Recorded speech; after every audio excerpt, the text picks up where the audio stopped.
following is an exclusive presentation of the Ultimate Hoops Podcast Network. You are on the way to the draft. Yes. To Tampa, correct?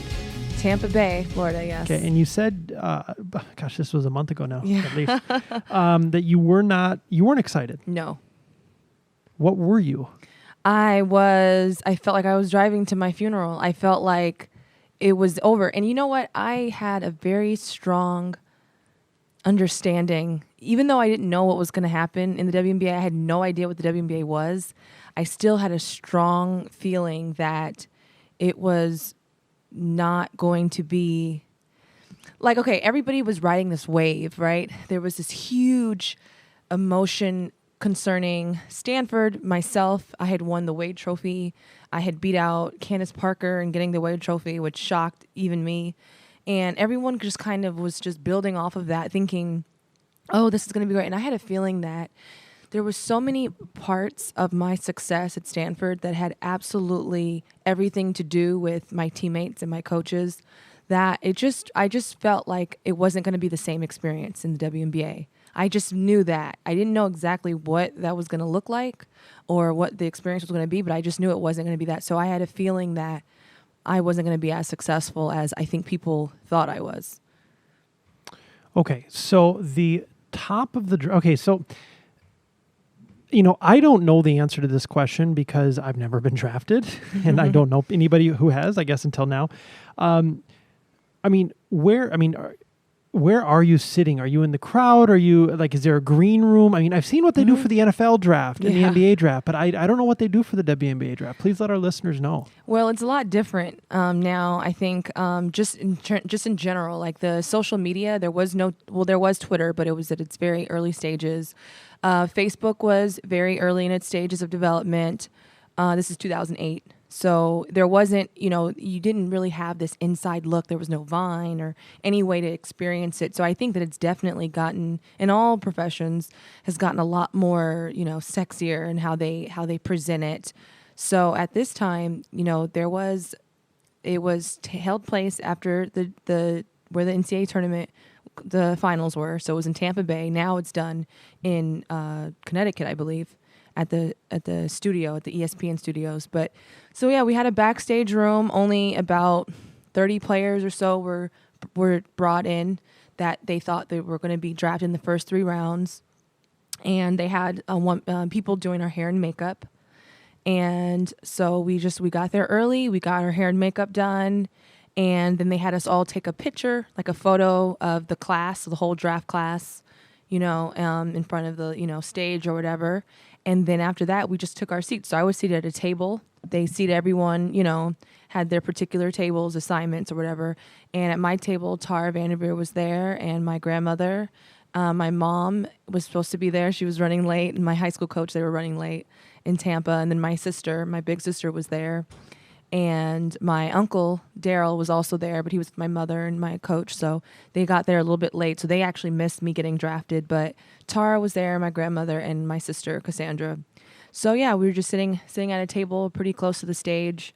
I think at this point, I did know where I was going to be drafted to, because right before the draft began, I got a phone call from Don Zierden, who was then the head coach for the Minnesota Lynx. And so he had called to inform me that they were going to draft me third. Hair and makeup. Yeah. Okay. Why is that necessary, I guess? Well, it's, as women, I think that, first of all, let me just say that I know a lot of girls that were there that were not happy with hair and makeup at all. They just did not. They were kind of, they just didn't like it. They didn't like it. Wasn't a part of. They weren't used to that. Me personally, I was just like, yes, dress me up. Like, I was really excited. My sister, she was a very strong influence on me, and she would always talk about me when I was at Stanford about how important it was to keep my appearances up and how, being a woman. And I've always been a pretty girly girl. So for me, I think that, it's not, I don't know, it's not really something that was absolutely necessary. But when you're going on this kind of stage and you're introducing yourself to the world as a whole new person, people don't understand when you get drafted, it's a whole new game. Like you become another person. You're not the person that people thought you as.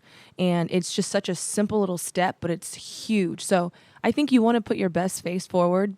I think that you want to put, your hair and your makeup. It's just such a strong indication of, how you keep yourself up or how you'd like to appear. So, it was a little controversial at the time, but I think now I look now and the WNBA players, they love it. They love it. It's like their favorite part now is getting dolled up and dressed up. So the culture has certainly changed from when I was a rookie, but I understand it. Okay, so you said you knew the Lynx were going to select you. Yes. How long before the actual draft began did you get that information? I would say I got that information about 15 minutes before, maybe 30 minutes before. Okay, so LA 1, Chicago 2, Minnesota 3, Detroit 4, Houston 5. Did you have a preference? Not really. To be honest with you, I didn't even know the order until like right before the draft. Even at the draft, I was like, "Oh wait, what? who has the pick?" And then everybody was telling me, like, everyone was like, "Oh, wouldn't you want to love to go in LA number 1?" And then everybody is just talking, saying all these kind of ridiculous things to you, like making you think that you're gonna go number 1 and stuff like that. And I kind of knew, but when it didn't hit me about anything. Like I didn't have a preference. I didn't really, every city just sounded like kind of daunting, like I grew up in San Diego and I went to school in the Bay at Stanford.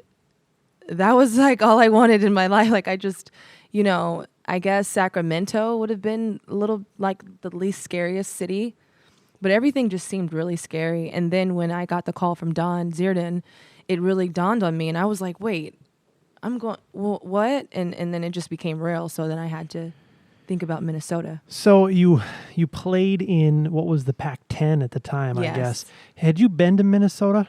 Yes, we played Minnesota in my sophomore year, my junior year.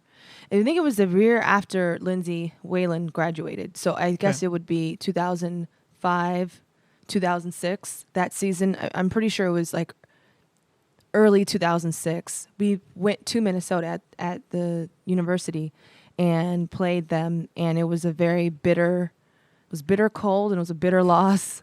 And it was close. And I just remember, that was my only memory of Minnesota. And it wasn't pleasant. It wasn't warm at all. So were you, when it dawned on you that you were going to be moving to Minnesota, I guess the first question I have is, were you going to plan on permanently moving to Minnesota, or was this just going to be a summer thing? Because the WNBA is just a summer season. Just going to be a summer thing, or were you planning on making Minnesota your home?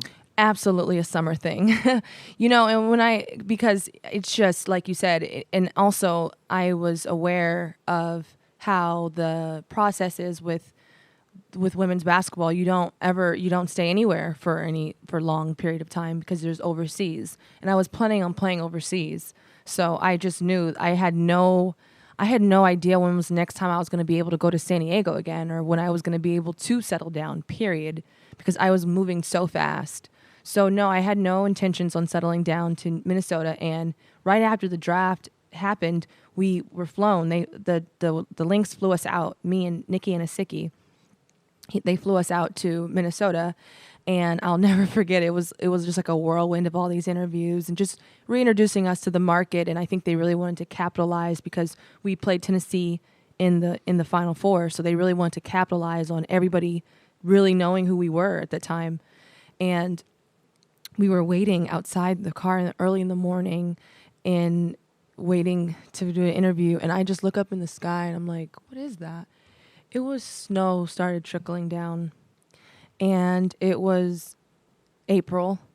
And I had a panic attack because I was like, snow in April? Are you kidding? Like, this is so crazy to me. I had a disconnect with Minnesota. It just felt so polar opposite of what I was used to. So I just never really necessarily.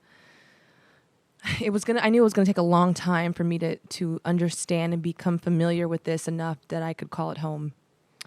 So you came here in April. The season didn't start till what? Mid-May, late May? I think June actually that year, because it was it was May. It was May because it was a Olympic year, so they got earlier start. What was, I guess the question is how well were you taken care of when it comes to accommodations?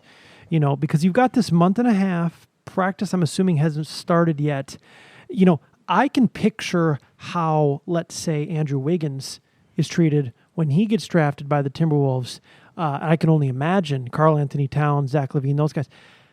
How about you? What was your experience like between the draft and the start of the season? So it wasn't very good. I wasn't. It was actually very kind of rough.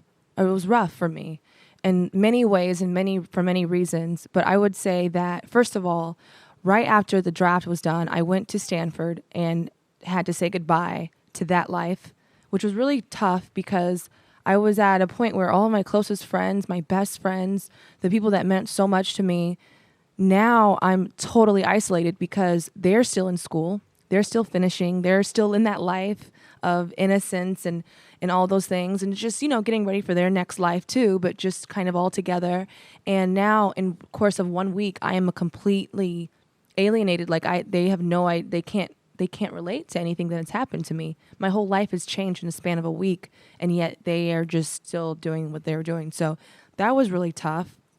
Then I had to pack because I was in consideration to making the Olympic team, the 2008 senior national team, and they had invited me to participate. And at the time, the Olympics was being held in Beijing, China. So they had invited a bunch of us who were kind of on the cusp of making it to do this, what they called a good luck tournament in Beijing.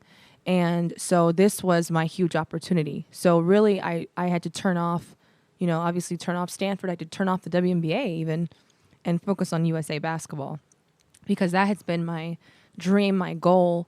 I mentioned how Pat Summitt had a huge role in that, and just me understanding what was my real goal. My real goal has always been being in the Olympics. So that was what I had to do. So that was what made it really tough too, because here I am traveling with the Olympic team, and it was like a 3-week,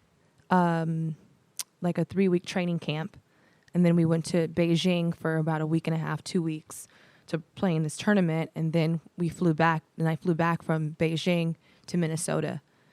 So in the course of all that, I'd missed a lot of the training camp for the Lynx. So when I come to Minnesota, and first of all, I was hearing things about how, maybe Minnesota at the time, some people in the organization were kind of hoping for a post player at my number, like at the third pick, because they had really needed a post. They didn't need a guard. They had so many guards: Simone Augustus, Anna DeForge, that we just got from Indiana. She was an all-star. And then from Duke, Lindsey Harding was the point guard. And so there was some speculation that they were hoping to get a higher quality post player with the third pick. So I was already kind of feeling uncomfortable with that, just not really understanding why would they draft something that they didn't really need. So that was really tough too. But right away when I came to Minnesota, I had to share an apartment. I had to share one with another rookie who I didn't know, who was also trying to make the team as well. And they put us in apartments together. And they do that, pretty frequently. But I had a feeling that, other players probably weren't going through that. Like, I don't know. I felt like it was kind of strange to me because it made me kind of add to my uneasiness of, okay, so I guess it's not guaranteed for me that I'll even be on the, like, it just seemed like it was a lot of question marks. So I definitely wasn't necessarily welcomed, like, you're going to be here permanently. It was kind of just one of those up in the air. We don't really know what's going to happen. So I guess I have two questions. I'm trying to decide which I'm going to ask you first. What would you have traded for a fifth year at Stanford at this point? For a fifth year? Oh, man. I was pretty... it was... I want to say I would trade a 5th year, but at the end of the day, there wasn't necessarily anything that I left on the court at Stanford that I wanted to go back to, because I felt like I had left it all there. Now, a 5th year starting playing volleyball as I still have amateur status, that is a totally different story, because obviously there's no way that I could go back and play a 5th year. That's not legally possible. So that's not valid. But if I could start it again, and if I could have really chose the destination that I wanted, I would have loved to just stayed at Stanford and continued and seeing what happened with volleyball. But I think that, you can't just create rules, and that's just not what the NC2A is. It's 4 years. You have 4 years of eligibility. I played all 4 years. I was a 4-time All-American.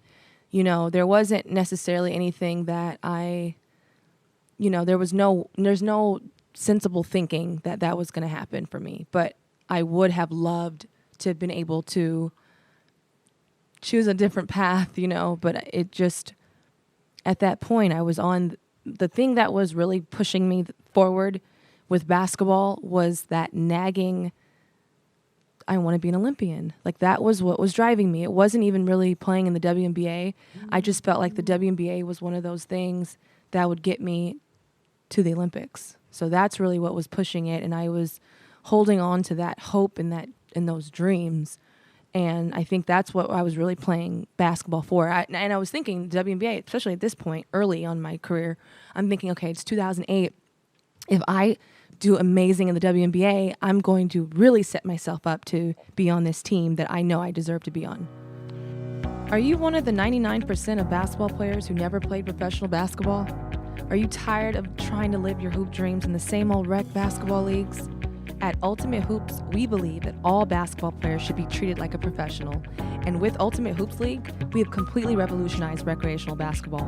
With the Ultimate Hoops League, you'll get full online stats for every game, including box scores, videos, photos, power rankings, and your own personal profile that tracks your stats for your entire career. And you can compare your stats with the thousands of other Ultimate Hoops players across the US and Canada. Most Ultimate Hoops leagues cost under $100 a season, which includes 8 regular season games played on Lifetime Fitness's professional quality basketball courts. No matter what your skill level is, the Ultimate Hoops League is the place to take your talents to. Join the largest recreational basketball league in America, the Ultimate Hoops League, by going to uhlife.com to get started.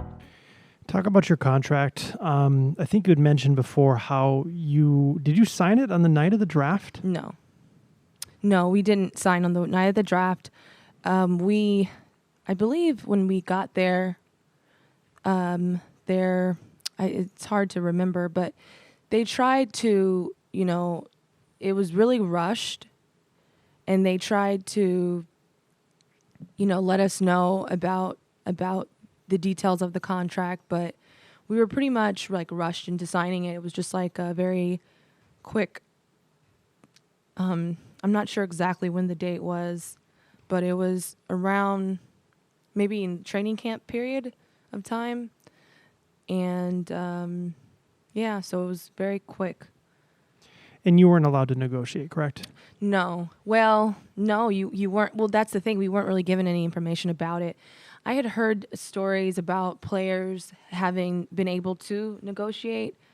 For some reason, I didn't know if it was just an urban legend or a myth or what, but especially for me, I was just in a position where I'm like, I can't even get my own apartment right now. And I'm obviously, I just didn't really feel like, it just really made you understand your value. And it was a pretty crummy day, because you just look and you're just kind of like, okay, so this is. And I think a lot of people see it differently. You could see it 2 different ways. You could see it as, I just signed a contract. This is so amazing. I am part of something, that I never thought I would be part of, which a lot of the girls are like that. But I kind of just saw it as, and I don't know, I just saw it as, it was just sad to me. It was sad because I felt like we were all of us were coming from places where we had a tremendous value and worth. And now it is now you feel like powerless. You don't feel, and it doesn't matter because you just assigned it. So it's like you are saying, okay, it's okay. Like it's your permission. I'm giving you permission to devalue me. That's what I really felt like. Do you remember, and you don't have to answer this if you don't want to, but do you remember what your first contract was for? The amount? Yeah. I guess approximately. Yes, yeah. I don't know if people know the difference between Yeah. the WNBA and the NBA. Okay, so I don't really know I could be like kind of off with this, and you have to remember too, like the taxes and all that stuff. I mean, it's about, you only get, you're losing about 40% of that, so you're really only getting half of this number. But I believe my first contract, and I was one of the top picks, so it goes first 4 picks. I don't know if it's changed now, but first 4 picks get the same amount. The next 4 picks get a lower amount, but the same amount, and then it goes 4, 4, 4. So my first year, and it changes each year, it bumped up. I want to say it was like anywhere close to 50,000. Maybe, and then it goes all the way the 4th year, maybe close to 60,000, and it would just bump up in increments. How did that compare to what you were able to earn overseas? Well, now for me, I wasn't really able to earn that much overseas, and I think a lot of players, it depends on your position. So that is the thing. And I had to learn this, as I didn't know this. But and it's different. Obviously, there's Diana Taurasi, but she's an exception and not the rule. And there's been other players as well that have been guards, but it really is. It's really frustrating because a lot of people have a misconception of overseas basketball and what that is all about. And a lot of that stuff just varies. It varies from country to country. But I've made over 6 figures playing in countries before, but very,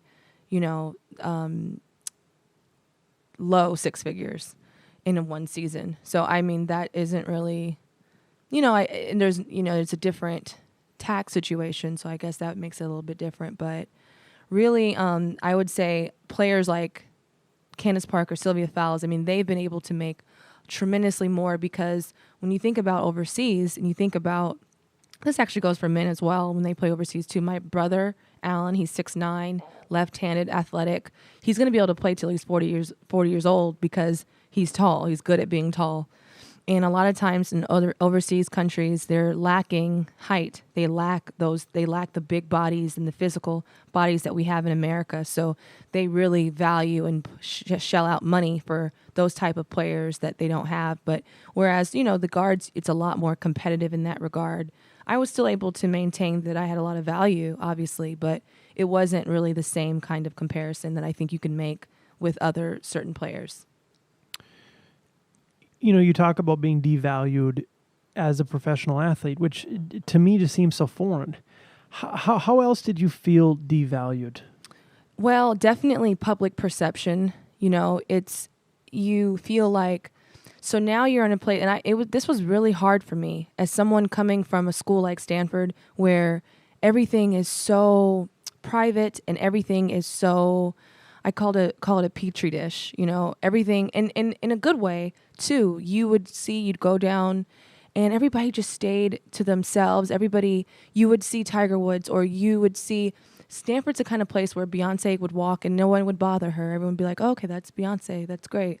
It's just such a, place where everyone just has their own. And then you go from that to huge public, everyone has an opinion, everyone can judge. And that was what was really difficult. And I could see how our, devaluing as players, as